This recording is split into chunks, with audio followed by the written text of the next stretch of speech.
recording. Everybody, hey everybody. So we are on day one of the armor of God, and day one, week one is the wrestling match. So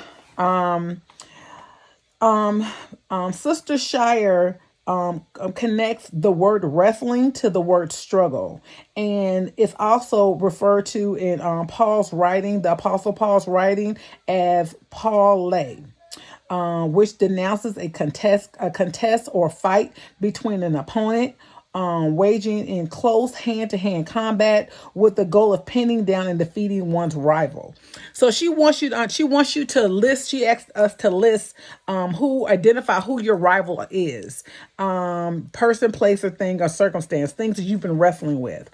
Then she says, now you think that's the problem, but the real problem is the enemy. Okay. So she says, the problem is people get so caught up in the five physical senses. They're not looking at the real issues.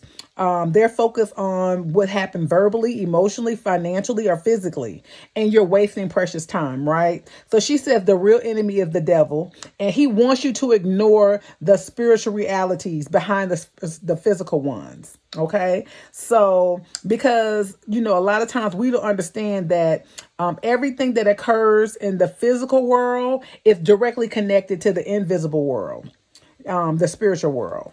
And a lot of people don't realize that. So the more you disregard the devil, she says, the more damage he is free to do. And the enemy is invisible, but he's not fictional. He is very real, very persistent, and waging war against you constantly. Okay. So she says being a believer does not give you immunity from the assaults of the enemy. To me, he's more interested in causing havoc to believers. That's why so many people in the church struggle, and they don't understand why, right? Because the enemy knows your vices. But let's go to what she says, because oh, y'all, we've been talking about this, and I had to take a pause just to even come on and talk to y'all about it, because this thing is so heavy, and it's just, anyway.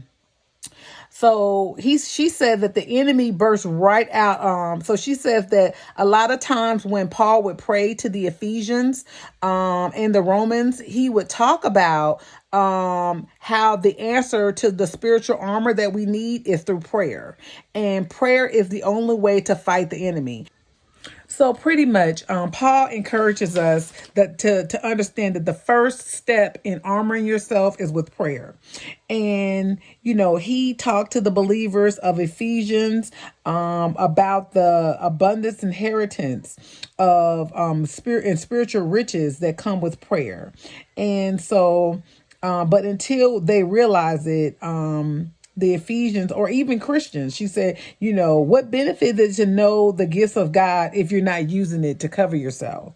And so we need to have vision of what it is that we're fighting against. And so there's a story in 2 Kings and 6 where Elijah gave his servant the ability to see. He prayed and asked God to allow his servant to see what was out there, see in the spiritual realm what's going on.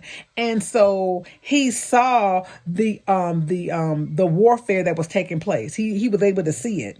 And so the question was, what is it like to see